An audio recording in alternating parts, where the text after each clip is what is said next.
This video delves into the common culprits behind this predicament and offers 10 effective solutions applicable to all iPhone models and iOS versions, ensuring a smooth restoration process. Unravel the mystery behind restore errors and regain control over your device effortlessly. Part 1. Why won't my iPhone restore? Faulty USB hinders iPhone computer link. iOS iTunes update causes restoration failure. Unidentified iTunes errors disrupt restoration. iCloud attempts face interruptions, hindering it.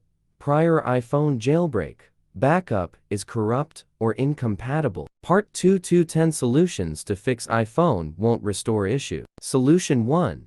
Try a different USB cable or port or computer. If you have a non-certified cable, consider investing in a high-quality MFI certified Lightning cable, offering affordability without compromising on performance. Solution 2. Ensure your iPhone has trusted your computer. When connecting your iPhone to a computer for the first time, establish trust between the two devices. After the connection, unlock your iPhone and select Trust when prompted. Solution 3. Restart your iPhone computer. If you receive a message stating that some issues occurred during the iPhone restore and your device needs to be restarted. Solution 4. Update iTunes to the latest version. If iTunes won't restore iPhone, ensure your computer has the latest version of iTunes installed. Outdated versions may not be compatible with your iPhone, causing potential issues. Solution 5. Check security software on computer. Computer security software may impede iTunes iPhone connection,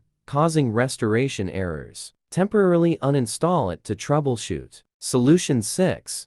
Put your device in recovery mode. When facing difficulties restoring your iPhone, the recovery mode can be a useful feature. It enables the device to connect to iTunes without fully booting up iOS. Solution 7. DFU restore your iPhone. It's a good idea to get iPhone into DFU mode to fix the iPhone restore failed issue. This method is especially suitable for dealing with the jailbroken iPhone. Solution 8. Force restart iPhone. Doing a hard reset on your iPhone cause any damage to hardware or iOS. Though it may be helpful for fixing the iPhone, will not restore problem. Before going any further, please ensure your device is connected to the computer.